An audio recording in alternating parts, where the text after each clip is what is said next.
दिनानिमित्त व्यवसाय मार्गदर्शन। आता शासनाची पॉलिसी आहे की आताच्या काळात आताच्या विद्यार्थ्यांना शिक्षणापेक्षा म्हणजे तार्किक शिक्षणापेक्षा प्रॅक्टिकल शिक्षण हे अतिशय महत्त्वाचं आहे। त्याची काही उदाहरणं मी नंतर तुम्हाला देणार आहे ती का महत्त्वाची आहे। पण त्याआधी आपण आपल्या जीवनामध्ये लहान मुलं असू द्या, वृद्ध असू द्या, समवयस्क असू द्या, म्हणजे थोडक्यात माणूस हा आपल्या जीवनामध्ये एक त्रस्त आणि स्वतःला स्वतःला काहीतरी वेगळं समजतोय, कोणी समाधानी नाही, म्हणून संघर्ष हा प्रत्येकाच्या जीवनामध्ये। त्या संघर्षावर मात कशी करायची यासाठी छोटीशी गोष्ट तुम्हाला सुरुवातीला सांगतो। एका भल्या मोठ्या जंगलामध्ये एक गर्भवती आई राहत होती। दुष्काळ पडला होता आणि त्या दुष्काळात त्या हरणीला तहान लागली होती। अशा या तहानलेल्या गर्भवती हरणीला पाण्याची अत्यंत जास्त गरज होती आणि म्हणून ती जंगलामध्ये सैरावैरा धावत होती। धावत असताना आधी ती कासावीस झाली होती, पण पाण्याचा कुठेही तिला शोध लागत नव्हता आणि कुठं तिला त्याचा वास पण येत नव्हता की आपल्याला पाणी कुठं मिळेल। आणि थोडक्यात ती अशी स्वतःला समजत होती आता मी मरणारच आहे, पण माझं हे जे बाळ आहे ते बाळ या पृथ्वीवर जन्माला येण्याआधी माझ्याकडूनच ते हात ठेवणार आहे, कारण मी पाण्याचा शोध घेऊ शकत नाही। तितक्यातच एक वाड्याची झुळूक येते आणि त्या वाड्याच्या झुळकीबरोबर तिला एका झऱ्याचा आवाज तिच्या कानांपर्यंत पोहोचतो आणि तिचा रोग त्या वाड्याच्या दिशेनं परत आपला नवीन मोर्चा ती चालू करते आणि तिकडनं त्या वाड्याचा आवाज तिच्या कानांमध्ये पोहोचला, त्या वाड्याच्या दिशेनं ती आपली परत आगेकूच करते आणि हळूहळू जंगल पार करीत करीत मजल करीत ती एका उंच शिखरावर जाऊन पोहोचते आणि तिथून तिला मग समोर ते दिसतंय की खाली एक खूप मोठी नदी आहे आणि त्या नदीत पडणाऱ्या झऱ्याचा आवाज तिच्या कानापर्यंत पोहोचला होता। तोही संघर्ष तिच्यासाठी खूप मोठा होता, कारण तेवढं उंच शिखर तिला परत पार करून त्या नदीपर्यंत पोहोचायचं होतं आणि त्या नदीपर्यंत पोहोचत असताना ती भरपूर संकटांना सामोरी जाते, पण तरी आपला जीव वाचवते आणि शेवटी त्या नदीच्या पाण्यापर्यंत त्या नदीच्या पात्रापर्यंत पोहोचते। नदीमध्ये आपली 2 पावलं ठेवते आणि पाणी प्यायला सुरुवात करते। तोपर्यंत शेजारच्या झाडीमधून पाण्याचा आवाज येतो आणि ती आपल्या डाव्या बाजूला वळून पाहते तर एका शिकाऱ्याने तिच्यावर धनुष्यबाणाने नेम साधलेला असतोय। तो धनुष्यबाण सोडणारच तोपर्यंत ती विचार करते आता शिकारी तर माझा वेध घेणारच आहे, पण मी पाणी पिऊ का नको की इथून पहिल्यांदा पळ काढू। त्याच्यानंतर ती परत विचार करते आता इथपर्यंत एवढी मदत करत आली आहे, आपल्या बाळाचाही जीव वाचवायचा आहे तर आपण पाणी पिलंच पाहिजे, म्हणून ती काय करते परत खाली तोंड पाण्यामध्ये बुडवणार। तोपर्यंत तिचं लक्ष डाव्या बाजूला उजव्या बाजूला जातं आणि उजव्या बाजूला जंगलचा राजा सिंह तिच्यावर रोख करून बसलेला असतो। म्हणजे तिच्या डाव्या आणि उजव्या दोन्ही बाजूला संकटच असतात आणि म्हणून ती विचार करते आता इथून आपण पाणी जरी पेलो तर बाहेर कसं पडायचं, कारण बाहेर गेलो तर आपला जीव हे 100% राहणार आणि माझ्या कर्माची फळं मला न मिळता माझ्या बाळाला मिळणार आहे या विचाराने ती अतिशय त्रस्त असते, अतिशय विचारात पडलेली असते। आणि नंतर मग ती विचार करते नदी पार करून आपण त्या समोरच्या बाजूला जाऊया आणि समोरच्या बाजूला जात असताना विचार करते ती 2 पावलं पुढे जाते, पाणी पिते आणि पुढे परत तिला मगर दिसते,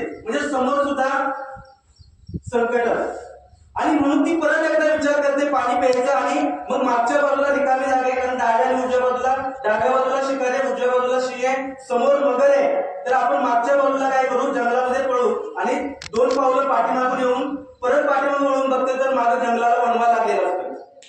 चारी बाजूला संकट, हरणीला काय सुधरत नाही, आपण काय करायचं आणि या संकटातून आपण कसा आपला मार्ग काढायचा। म्हणून हरिण काय करते एक चॅलेंज करते, कारण माणसानं काय केलं पाहिजे आपल्या आयुष्यामध्ये आपण जगत असताना नेहमी साधी जे क्षुल्लक कारणं आहेत ती आपण आपल्या आयुष्यात कायम फेस करतच असतोय, त्यांना सामोरे जातच असतोय, पण असं आपल्या आयुष्यामध्ये काहीतरी चॅलेंजिंग असलं पाहिजे जेणेकरून आपण त्याच्यावर मात केलं पाहिजे आणि तोच विचार हरिण करते आणि सिंहाच्या बाजूने आगेकूच करण्याचा प्रयत्न करते, कारण सिंह हा सगळ्यात शक्तिशाली आणि शिकार करण्यात पटाईत असणारा प्राणी। त्यावेळेस हरिण विचार करते आणि सिंहाच्या दिशेने काय करते पाणी पिऊन एक श्वास घेते आणि लांब उडी टाकते। लांब उडी टाकल्यानंतर सिंह तिच्या पाठोपाठ तिचा पाठलाग करायला सुरुवात करतो त्या आवाजानं शिकारी जागा होतो आणि शिकारी त्या हरणीच्या दिशेनं बाण सोडतो आणि हरणीच्या दिशेनं सोडलेला बाण चुकून तो सिंहाला लागतो आणि सिंहाचा तिथं प्राण जातो आणि हरिण परत पुढच्या मार्गाला मार्ग होते. तोपर्यंत ती मागं वळून बघते तर आकाशामध्ये सगळे काळे ढग पसरलेले असतात आणि त्या काळ्या ढगातून पाऊस पडायला सुरुवात होते. म्हणजे जंगलात लागलेला वनवा सुद्धा काय होतो, विझून जातो आणि मगर तर काय पाण्याचा मगरीचा तिचा काही संबंधच येत नाही. म्हणजे तिचा जो निर्णय आहे तो निर्णय तिच्यासाठी किती योग्य ठरला, त्या निर्णयामुळे ती आपल्या बाळाला व्यवस्थित जन्म देऊ शकली. म्हणजे सांगायचं तात्पर्य एवढंच आहे की आपण आपल्या आयुष्यामध्ये जगत असताना कायम एक डोक्यात घेऊन ठेवायचं, एक विचार ठेवायचा की आपल्यासाठी जे चॅलेंजिंग आहे किंवा जे संकट आपल्यासाठी जास्त मोठं वाटतंय त्याला तुम्ही फेस करा. म्हणजे बाकीची शिल्लक जी संकट आहे ती तुमच्या समोर अतिशय नगण्य असतील, त्याला तुम्ही कधीही मात करू शकताय. कारण विद्यार्थी जीवनच असं आहे की या विद्यार्थी जीवनामध्ये तुमच्या समोर अनेक संकट असतात. आता तो काळ राहिला आणि संकटांचा. पूर्वी किंवा आजही तुम्ही जर ग्रामीण भागामध्ये बघितलं तर शिक्षण आजही अवघड आहे. आज तुम्हाला तुमच्या जवळ असणाऱ्या ज्या सुविधा आहेत अतिशय मुबलक प्रमाणात आहेत, ज्या तुमच्या म्हणजे वडिलांनी कधीच अनुभवल्या नसतील अशा सुविधा तुम्हाला शाळेमध्ये आणि घरात उपलब्ध होतात. पण जे ग्रामीण भागाचे विद्यार्थी आहेत ते आजही अशा संकटांना सामोरे जातात, तरी ती शिक्षण घेतात की नाही. मग आपण त्यांच्यापेक्षा कितीतरी समाधानी आहोत. मग आपली प्रगती किती असली पाहिजे. जसं त्या हरणीनं या चारही संकटांवर मात केलं आणि आपल्या पिल्लाला जन्म दिला, त्याच्यातून आपलं संरक्षण केलं आणि नुसतं संरक्षणच केलं नाही तर हरिण प्रजातीला एक धडा दिला की कोणताही संकट असू द्या, सशासारखं नुसतं आवाजाला आपण काय करायचं नाही, पळ काढायचं नाही किंवा मारायचं नाही. कारण सशाचं गुणधर्म आहे, जर तुम्ही मोठा आवाज सशाच्या कानाजवळ केला तरी तो प्राण सोडतो. हरिण सुद्धा मित्री, सचाही मित्र, पण परत विचारच आहे. हे विचार आपल्या मनामध्ये आपण कायम रुजवले पाहिजेत आणि त्या विचारांवर आपण आपलं जगणं चालू ठेवलं पाहिजे. आता विद्यार्थी म्हणून आपण स्वतःला ओळखत असताना आपली जी कर्तव्य आहे, आपली जी कामाप्रती निष्ठा आहे किंवा आपलं जे वागणं आहे, आपल्यावर आपल्या आजूबाजूचे परिसराचे आणि समाजाचे असणारे जे संस्कार आहेत ते संस्कार सुद्धा तितकेच महत्वाचे आहेत. तुम्ही म्हणणार सर आता इतकी जगामध्ये स्पर्धा आहे तर आम्ही नेमकं काय करायचं. या स्पर्धेला सामोरे जाण्यासाठी तुम्हाला याचं उदाहरण सांगितलं. जर तसा विचार नरेंद्र मोदींनी केला असता, म्हणजे आता जे पंतप्रधान आहेत तर हर चायवाला पंतप्रधान नाही होता. नरेंद्र मोदी चाय रस्त्यावर पिकायचे, ही गोष्ट तुम्हाला सगळ्यांना माहित असेल. प्रत्येक पेट्रोल पंपाला अंबानी होऊ शकत नाही, पण आता धीरूभाई अंबानी जगातल्या अनेक कानाकोपऱ्यामध्ये पोहोचलेत आणि भारतात सर्वात जास्त पेट्रोल पंप त्यांचेच आहेत. बरोबर आहे की नाही. म्हणजे एक पंपावाला जगावर राज्य करू शकतोय, एक चायवाला पूर्ण देशावर राज्य करू शकतोय आणि जगातले सगळे देश फिरू शकतोय. फक्त विचारांमधला बदल. नाहीतर आपण रोज रस्त्यावर चालताना बघतोय अनेक चायवाले आहेत, अनेक पेट्रोल पंपवाले आहेत, त्यांनी त्यांची काही ग्रोथ पकडली आहे.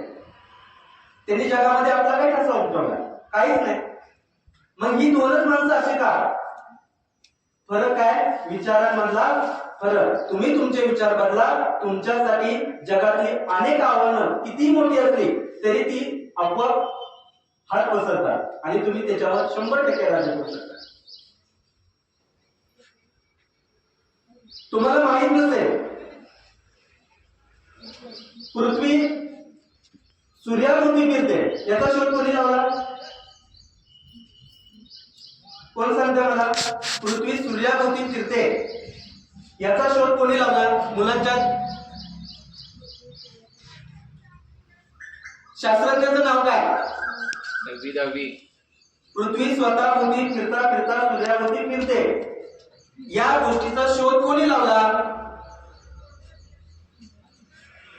गॅलिलिओ. हे जे शास्त्रज्ञ होते हे वयाच्या म्हणजे अगदी त्यांच्या आयुष्याच्या शेवटच्या क्षणी त्यांनी पृथ्वी स्वतःभोवती फिरता फिरता सूर्याभोवती फिरते याचा शोध लावला. म्हणजे त्यांचे विचार, मी विचारात तुम्हाला फरक सांगतो तुम्हाला, त्यांचे विचार किती दृढ होते बघा. ते त्यांच्या विचारांवर इतके ठाम होते की त्यासाठी अशी त्यांच्या आयुष्यात घटना घडली की पृथ्वी स्वतःभोवती फिरत फिरता फिरता सूर्याभोवती फिरते. हे जे विचार आहेत हे सांगत असताना आपल्या हिंदू कर्मकांडांनी त्यांना तुरुंगामध्ये टाकलं. पृथ्वी सूर्याभोवती फिरत नाही, पृथ्वी एकाच जागी असते, म्हणून तू पूर्ण मनुष्य जातीचा दुश्मन आहे. तू जगाला वेगळ्या अंधकारामध्ये वाढवतोय किंवा वळून देतोय, तू त्यांच्यावर वेगळं संस्कार लाभतोय, असं त्यांच्यावर आरोप करण्यात आले. आणि अगदी त्यांच्या म्हातारपणामध्ये म्हणजे वयाच्या शेवटच्या काही आयुष्यामध्ये त्यांना तुरुंगवास दिला आणि त्या तुरुंगात त्यांच्यावर जबरदस्ती करण्यात आली की तू हे लिहून दे की पृथ्वी सूर्याभोवती फिरत नाही, पृथ्वी आहे त्याच जागी आहे असं लिहून दे. पण तेव्हा ते गेलेले स्वतःनं लिहून देताना, कारण ते एवढे आजाराने त्रस्त होते, ते त्यांना जो त्रास होता तो अतिशय असह्य होता, ते सहनच करू शकत नव्हते. नाही लागलं त्यांना ते लिहून द्यायला लागलं की पृथ्वी स्वतःभोवती फिरते आणि ती सूर्याभोवती फिरत नाही. पण लिहित असताना त्यांनी एक शब्द पुटपुटला आणि ते सगळ्या लोकांनी ऐकलं. मी काही लिहून दिलं तरी निसर्गात जे चालू आहे, निसर्गाचा जो नियम आहे तो माझ्या लिहिण्यानं बदलणार नाही. हे त्यांच्या विचारांवर लिहून द्यायला सुद्धा ते काम राहिले आणि ते सत्यच होतं. ते बदलणार होतं का? बदलूच शकत नाही. म्हणजे सांगायचा उद्देश काय, आपण आपल्या विचारावर, आपल्या संशोधनावर आणि आपल्या तर्कावर आपण निश्चित राहिलं पाहिजे. आपल्याला कितीही म्हणजे बाकी गोष्टीने हॅरेसमेंट केली, लाभलं गेलं की हे तू बोलू नको, हे वागू नको, जर तुमचं बरोबर असेल तर तुम्ही तुमच्या विचारांवर ठाम राहा. आणि त्या तुमच्या विचारांवर तुम्ही ठाम राहिल्यामुळं तुमचं जे जगणं आहे ते सुखकर होतं. तात्पुरतं तुम्हाला नावं ठेवतातच, नावं ठेवणार नाही असं काही नाही. म्हणजे आपलं विजन क्लिअर असलं पाहिजे, आपल्याला जे काही करायचंय ना ते निश्चित असलं पाहिजे. बघा, माझा एक मित्र होता आणि त्या मित्रानं काय केलं, एक दिवस पावसाळ्याच्या दिवसात गाडी अतिशय घाण झाली होती, म्हणून त्यानं काय केलं, त्याला जेवढं पाहिजे तेवढ्या जागा त्यानं त्या गाडीचं स्वच्छ केल्या. कापडाचं आरसे जे मिरर आहे ते स्वच्छ केले, ड्रायव्हरच्या समोरची जी काच असते ती स्वच्छ केली आणि तो जे सीटवर बसणार आहे ते स्वच्छ केलं. म्हणून मी त्याला विचारलं, अरे गाडी पावसानं सगळी घाण झाली, मग तू एवढंच का स्वच्छ केलं? तो म्हटलं मला एवढीचीच गरज आहे, बाकी सगळी गाडी स्वच्छ करायची मला सध्या काही गरज नाही, ते काच मला पुढे सांगतो. मग त्याला म्हटलं, तुझं गाडी सगळी स्वच्छ केली असते तर जिथं काय तू जाणार आहे तिथं तुझं इम्प्रेशन किंवा तुझं जे प्रेझेंटेशन असेल, सुरुवातीची जी एंट्री आहे ती ब्राईट होणार आहे, म्हणजे लोक तुझ्याकडे बघणार आहे, तुझी गाडी एवढी मोठी किमतीची आहे. तो म्हटला तसं नसतंय ते, मला गरजेचं काय आहे, दोन्ही जे मिरर आहेत साईडचे ते मिरर माझ्या संरक्षणाच्या दृष्टीनं चांगले किंवा चांगले असावे म्हणून मी ते स्वच्छ केले. मला समोरचा रस्ता एकदम चांगला दिसावा म्हणून ती काच मी स्वच्छ केली आणि जिथं मी बसणार आहे तिथं माझा ड्रेस घालू नये म्हणून तिथेही मी कापड मारलंय. मी सगळी गाडी आता या क्षणाला स्वच्छ करणं माझ्यासाठी गरजेचं नाही, जर तुला गरज असेल तर तू पुसून दे असं म्हटल्यानंतर मग म्हटलं मी का पुसू. नंतर तो परत जिथं उतरला, जिथं जाणार होता तिथं उतरल्यानंतर तिथेही माझ्यासारखे त्याला प्रश्न विचारले. फक्त 3च गोष्टी क्लिअर दिसतात स्वच्छ केलेल्या, मग गाडी पूर्ण स्वच्छ का केली नाही, 5 मिनिटांमध्ये काय. मग त्यांना त्यावेळेस उत्तर दिलं की माझ्यासाठी ते 5 मिनिटं इतके महत्वाचे होते की मी इथं जर पोहोचलो नसतो तर माझ्या जे क्लायंट आहे किंवा माझ्याकडे आलेली जी केस आहे तिला मी न्याय देऊ शकलो नसतो आणि त्या लहान बाळाचा जीव वाचला नसता, कारण ती व्यक्ती डॉक्टर होती.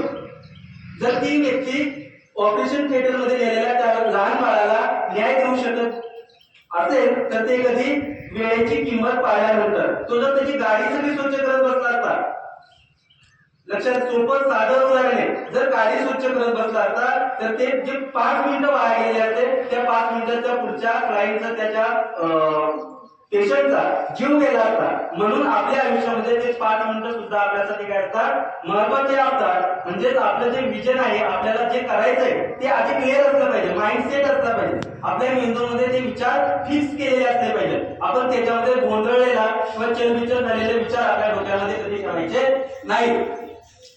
म्हणजेच आपण काय करायचं असते, आपलं ध्येय निश्चित करायचं असतं. आता ध्येय निश्चित करत असताना आपल्याला एकच गोष्ट आठवते, इंजिनिअरिंग किंवा मेडिकल. 10वी किंवा 12वी नंतर आपला विचार करतो मी डॉक्टर किंवा इंजिनियर होणार. तुम्ही जर आता एक सर्वे केला किंवा सर्वेचा अभ्यास केला, भारताचा संकल्प, भारतामध्ये जर तुम्ही सर्वे केला तर इंजिनिअरिंग आणि मेडिकल झालेले असंख्य तरुण तरुणी आज मार्केटमध्ये 10 ते 12 हजाराच्या नोकरीवर काम करतात. त्याची वस्तुस्थिती आहे. म्हणजे आपल्यासाठी फक्त मार्केटमध्ये इंजिनिअरिंग आणि मेडिकल दोनच फॅकल्टी ठेवल्यात काय, दोनच शाखा ठेवल्यात काय, याच्या व्यतिरिक्त सुद्धा आपण आपलं पाय किंवा आपण आपलं स्थान उचलून बाहेर काढ. आपल्याला जे काही करायचं आहे ते आपण याच्या व्यतिरिक्त सुद्धा करू शकतो. इंजिनिअरिंग आणि मेडिकल याच्या व्यतिरिक्त सुद्धा आपण आपल्या व्हॅकन्सी आहेत किंवा आपल्याला ज्या जागा मिळवायच्या आहेत ते इतर क्षेत्रांमध्ये मिळू शकतो. व्यवसाय मार्गदर्शनाचा उद्देशच आहे की तुमच्याकडे जे स्किल आहे, स्किल डेव्हलपमेंट, तुमच्याकडे जे स्किल आहे ते डेव्हलप करा, ते शोधा, इनोव्हेशन बघा. तुम्हाला नवीन काय तयार करता येते त्याचा शोध घ्या. तुम्ही जर आता एक बारकाईने विचार केला तर जल व्यवस्थापन भविष्यात तुम्ही बघताय लोकसंख्या आपली 1 लाख, परवा सांगितलं किती, 1 कोटी 1 अब्ज 40 लाख इतकी आपली लोकसंख्या आपली भारत देशाची आहे. मग एवढ्या मोठ्या लोकसंख्येला जर जगवायचं असेल तर तुमचं रॉकेल, डिझेल, पेट्रोल, तुमचं मेकअपचं साहित्य, गाड्या, फॅशनचे कपडे, याच्यावर तुम्ही जगणार आहात का? हे सगळं जरी मिळालं तर पाणी नसेल तर ही जी जनता आहे, ही जी लोकसंख्या आहे ही जगू शकणार नाही.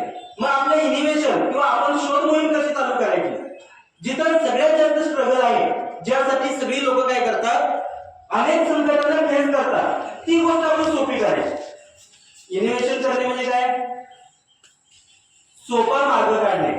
इनोव्हेशन करणे म्हणजे काय, एखाद्या गोष्टीचा सोपा मार्ग काढणे किंवा त्याला बदली पर्याय किंवा त्याला अल्टरनेट एखादा मार्ग शोधून देणे म्हणजे इनोव्हेशन करणे. मग असं इनोव्हेशन तुमच्या विद्यार्थी वयामध्ये डोक्यामध्ये आले पाहिजे. मग आपल्यासाठी पहिला विषय काय असू शकतो, तुम्हाला जर भविष्यात तुम्ही म्हणाल सर मी आता 8वीत आहे, 9वीत आहे, 5वीत आहे किंवा 10वीत आहे, तर मी आतापासून कशी सुरुवात करायची. तुम्ही 7वीच्या विद्यार्थ्याची एक गोष्ट सांगतो. 7वीचा एक विद्यार्थी होता, बस स्टँडवर चालला होता, असंच फिरत फिरत आई बाबांच्या बरोबर, आणि आई बाबांच्या बरोबर जात असताना त्यानं त्या खिडकीतून हळूच आतमध्ये त्या ड्रायव्हरच्या केबिन मध्ये लक्ष टाकलं, जिथे ड्रायव्हर होता, सगळी बसतात तिथं एक माणूस म्हणजे त्यांचा जो कंट्रोलर असतो तो कंट्रोलर डायरी चालत होता आणि त्याला कुठल्या तरी डेपोचा नंबर पाहिजे होता. त्या डेपोच्या नंबर वाल्याचा नंबर त्यांना मिळत नव्हता म्हणून ते त्रस्त झाले होते, अगदी म्हणजे गोंधळात पडले होते. आणि सर त्या जाणाऱ्या 7वीच्या विद्यार्थ्यांनी त्याला विचारलं, काका तुम्ही काय शोधताय. काका म्हटले, बा मी अशा डेपोचा नंबर शोधतोय आणि तो मला इतक्या मोठ्या डायरीमध्ये मिळतच नाही.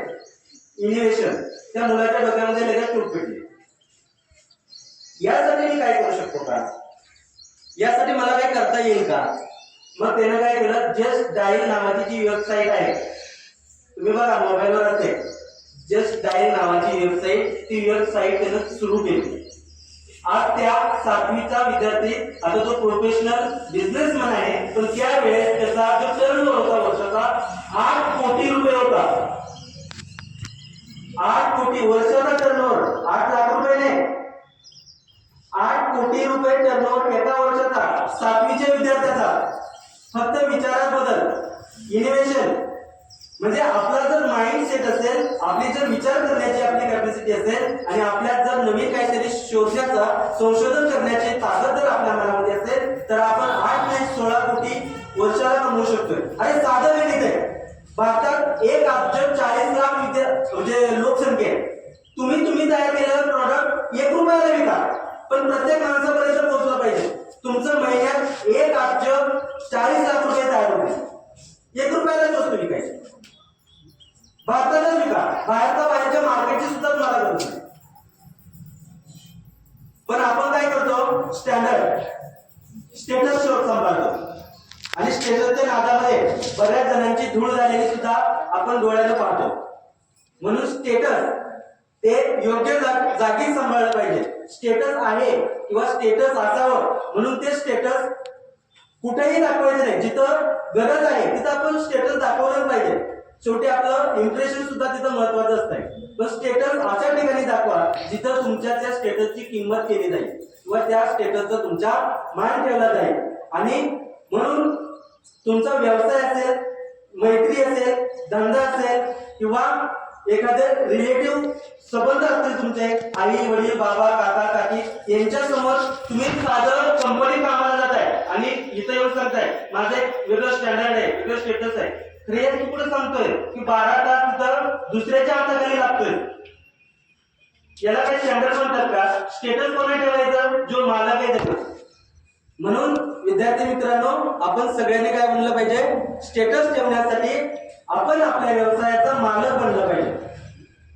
आणि ते मालक जे तुम्हाला मी आता उदाहरणं सांगितली, अशी अनेक जगात उदाहरणं आहेत की त्या उदाहरणाच्या आधारे किंवा त्याचं मोटिवेशन घेऊन, त्याची प्रेरणा घेऊन तुम्ही तुमचं वेगळं स्टेटस, तुमचं स्वतःचा कंपनीचा मालक आपण स्वतः बनू शकतो. त्यासाठी तुमच्या डोक्यामध्ये जे दबलेले विचार आहेत ते विचार तुम्ही काय करा? बाहेर काढा. आपल्याकडे एटीएल लॅब आहे, अटल टिंकरिंग लॅब, तिचा उपयोग करा. मी बऱ्याच आता बघतोय, 1 महिना झाला, आपली 1.5 महिना झाला शाळा चालू होऊन. तिथे गेल्यानंतर मुलं फक्त ते गॅजेट आहे प्लास्टिकचे तेवढंच यूज करतात. त्याच्या व्यतिरिक्त तुमच्याकडे अजून भरपूर साहित्य आहे त्याच्यात. पण तुम्ही त्याचा कधी शोध घेतलाय का की याच्यात काय आहे आणि त्याच्यापासून आम्ही काय करू शकतो? आपली भावना किती वाईट आहे बघा. तिथं असणाऱ्या पाण्यातल्या जलपरी छोट्याशा मोटरी होत्या, अगदी छोट्याशा. आपलं इन्व्हेन्शन काय आहे बघा, त्या मोटरी खोलून त्याचं नट काढून मोटर खिशात घालून राहिलेलं जे त्याचं पॅकिंग आहे ते तिथंच टाकलं.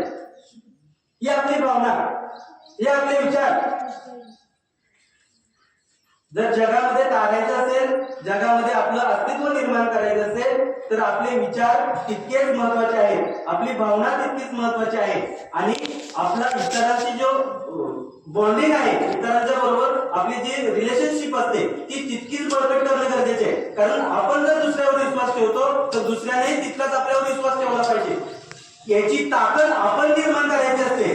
असं सहज आपल्यावर कोणी विश्वास ठेवत नाही. आणि बिझनेस हा विश्वासावर चालतो, धंदा विश्वासावर चालतो, व्यवसाय विश्वासावरच चालतो. तिन्हीचा अर्थ एकच शब्द, विश्वास. आणि त्याच्यामध्ये विश्वास असताना, कारण तुम्हाला तुमचा माल किंवा तुमचे पैसे अडकवायचे असतात बिझनेसमध्ये, जुगार असल्यासारखं आहे. फक्त त्याच्यामध्ये अजून एक प्लस पॉइंट काय आहे माहिती का? तुम्हाला तुमचा 1 रुपया जरी तुम्ही अडकवला तर तो तुमच्याजवळ सेफ राहतो. तुम्हाला सरकारच्या स्कीमा माहित असतील, मोठमोठे जे उद्योगपती असतात किंवा आपण बातम्या वाचत असतो, हा अमुक व्यक्ती इतके पैसे घेऊन भारताबाहेर पळाला, त्याला इतकं कर्ज दिलं, ह्या बातम्या आपण ऐकत असतो. ती एक पॉलिसी असते. तुम्ही जर बिझनेस घेत असाल तर तुमच्याजवळ हजारो कंपन्या येऊन भीक मागत असतात. सर आमच्याकडून बिझनेस घ्या, मॅडम आमच्याकडून बिझनेस घ्या, आमच्याकडून लोन घ्या, आमच्याकडून तुम्ही पैसे घ्या आणि तुमच्या बिझनेस मध्ये अडका. मग तुमचे पैसे तुम्हाला कुठे लावायचे? फक्त तुम्हाला व्यवस्थापन करायचंय.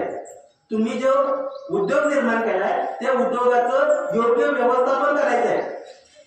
म्हणजे तुमचा पैसा तुम्हाला लावायचा नाही, तुम्हाला तुमचे नशीब लावायचे, तिथं तुमचे विचार लावायचे, तुमची प्रतिष्ठा त्या ठिकाणी पणाला लावायची आणि त्याच्यातून तुम्हाला स्वतःला जिंकून दाखवायचं आहे, जेणेकरून तुमच्या आई वडिलांचं आणि समाजाचं नाव सुद्धा त्याच्यातून काय होणार आहे?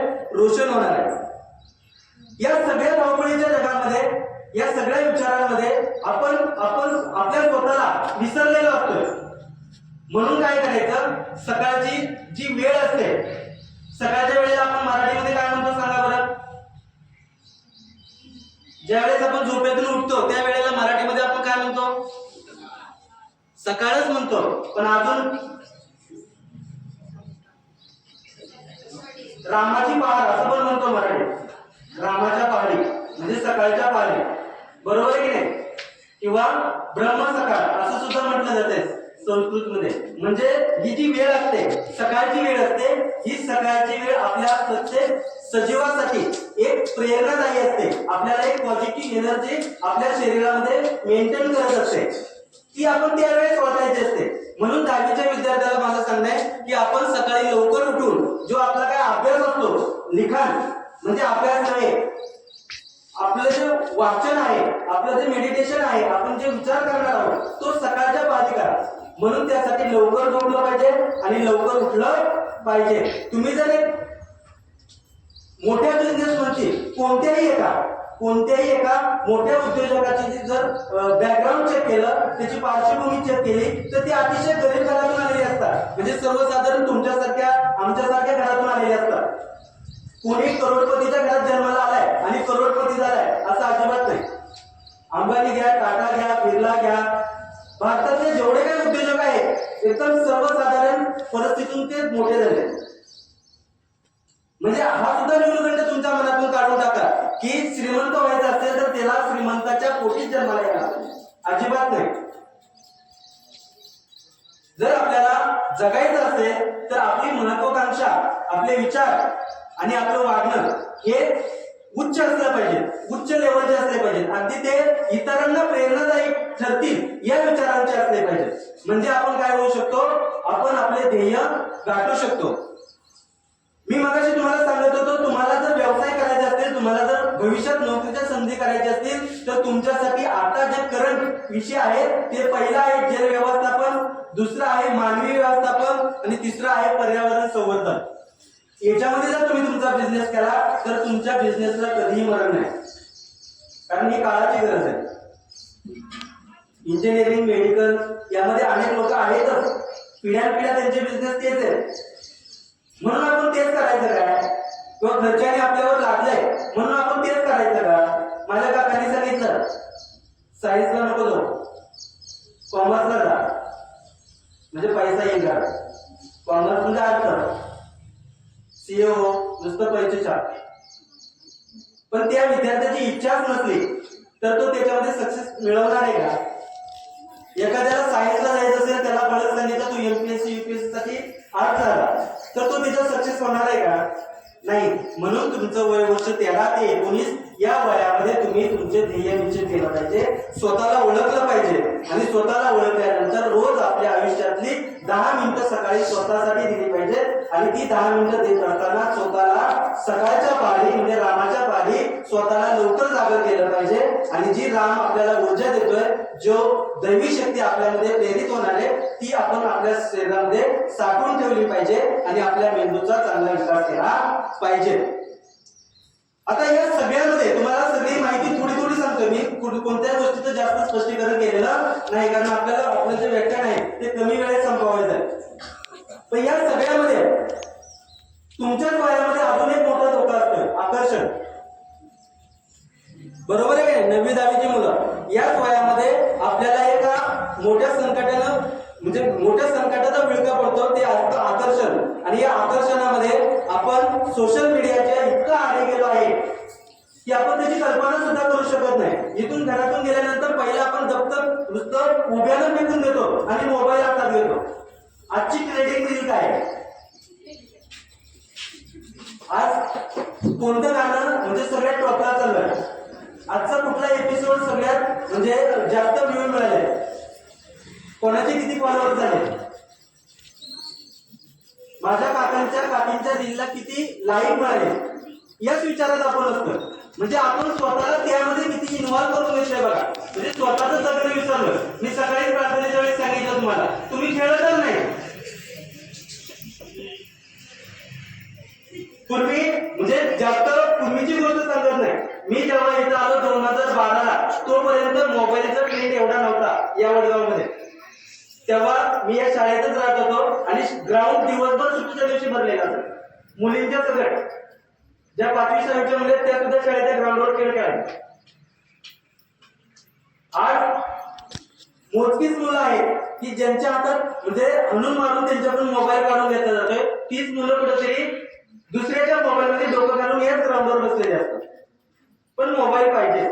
पर्याय तरी वेगळा निवडला का की ठीक आहे मोबाईल काढून घेतला म्हणून खेळ खेळायचे असं निवडला का, नाही निवडला. त्यांनी दुसऱ्याच्या मोबाईल मध्ये डोकं घातलं. तर मोबाईल हा पाहिजे. म्हणजे मोबाईल हे आपल्या जगण्याचं साधन झाले आहे आणि ते आपल्यासाठी अतिशय वाईट आहे. म्हणजे आपले डोळे, मी तुम्हाला नेहमी सांगत होतो की आपली जी डोळ्याची लेन्स आहे ही जगात कोणत्याच कॅमेराला नाही. इतकी मोठी देणगी म्हणजे निसर्गानं मानवाला दिली आहे. इतकी म्हणजे पर्स्पेक्टिव्ह एवढं मोठं वेव असणारी किंवा दिक्कलाच्या आरपार पाहू शकणारी लेन्स तुम्हाला दिलेली आहे आणि ती तुम्ही सतत मोबाईल पाहून बात करायला लागला. तुम्ही आता एक रील मोबाईलला व्हायरल होते, मोबाईल बघितले की डोळे हातात येतात. एका लहान मुलीचं वैतू नावाची मुलगी आहे, तिची रील आता एकदम ट्रेंडिंग आहे. त्याच्यात अजून एक शब्द आहे ते आता इथं उच्चारत नाही, बऱ्याच जणांना माहित असेल. काकी हा म्हणजे ओळखलं, बऱ्याच जणांना माहित आहे. या ज्या रील आहेत या रील कशासाठी असतात? त्यांचा बिझनेस आहे तो. तुम्हाला हेच लक्षात येईना झालंय. तुम्ही युट्यूब बघताय, इंस्टाग्राम बघताय, फेसबुक बघताय, तासनतास त्याच्यात वेळ वाया घालवताय. त्यांचं अर्निंग चालू आहे त्याच्यात. तुम्ही जितक्या वेळ बघताय ना स्क्रीन, तितके पैसे त्या ज्याला तुम्ही कंटेंट अपलोड केलाय त्या व्यक्तीला ते पैसे मिळतात. मग तसं काहीतरी म्हणा, पण तेही जगा वेगळं असलं पाहिजे, कारण त्यामध्ये सुद्धा मोठी स्पर्धा चालू आहे. तुम्ही तुमचं कंटेंट कोणत्या उद्देशानं, कोणता हेतू ठेवून आणि कोणत्या विषयाला अनुसरून अपलोड करता याला सुद्धा त्याच्यात मार्केट आहे. जर तुमचा एक व्हिडिओ जर एका दिवसात व्हायरल झाला तर तुम्ही एका दिवसात लाख रुपये कमवू शकता. फक्त तुम्हाला तुमचं चॅनल चालवता आलं पाहिजे, तुम्हाला तुमचं चॅनल ग्रो करता आलं पाहिजे. त्याच्यात सुद्धा स्किल आहे, पण आपण आपलं स्किल लक्षात घेत नाही. कांबळे, आपण आपलं स्किल लक्षात घेत नाही. आपण लोकांचं स्किल म्हणजे अवगत करतोय आणि त्या स्किलवर आपण आपलं म्हणजे आयुष्य संपवण्याचा मार्ग आहे.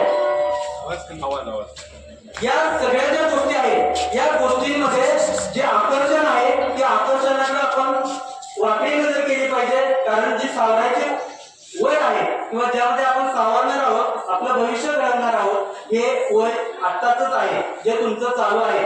वय वर्ष 13 ते 19 म्हणजे आपल्या शाळेमध्ये जवळजवळ या सगळ्याच वयाची मुलं आज शिक्षण घेतात, बरोबर आहे.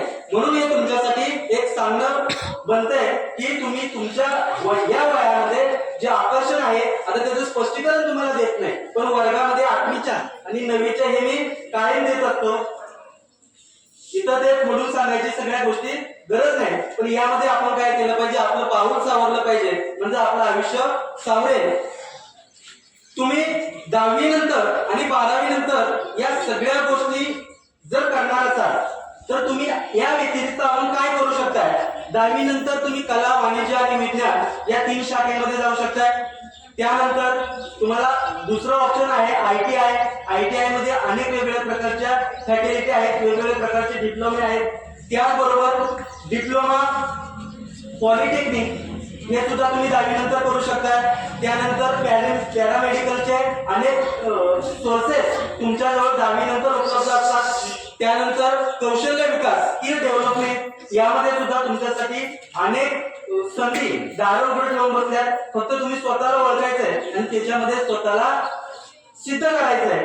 त्याला काय म्हणायचं, स्किल डेव्हलपमेंट. म्हणजे तुम्हाला 10वी नंतर एकूण 6 पर्याय आहेत आणि या 6 पर्यायांच्या व्यतिरिक्त म्हणजे जगावेगळं जर काय करायचं असेल तर मगाशी मी तुम्हाला सांगितलं जल व्यवस्थापन, मानव व्यवस्थापन आणि अजून एक आहे जल व्यवस्थापन, मानव व्यवस्थापन, तिसरं काय सांगितलं, पर्यावरण व्यवस्थापन. कारण ही आज काळाची गरज आहे. त्याच्यावर पर्याय शोधलं तर तुम्ही शास्त्रज्ञ होणार आणि शास्त्रज्ञ कोणी होऊ शकते, त्याला बॅकग्राऊंडची गरज नसते. 12वी नंतर जर तुम्हाला काही करायचं असेल, आता तुम्हाला त्याची काही गरज नाही, पण तुम्हाला माहित असलं पाहिजे की 12वी नंतर आपण MBBS करू शकतोय, BDS करू शकतोय, BA MS करू शकतोय, त्यानंतर BHMS करू शकतोय आणि BE किंवा BTech सारख्या ज्या संधी आहेत किंवा डिप्लोमे आहेत ते करू शकतोय, BSc नर्सिंग. त्यानंतर जर आपल्यामध्ये पात्रता असेल तर NDA सारखे जे नॅशनल म्हणजे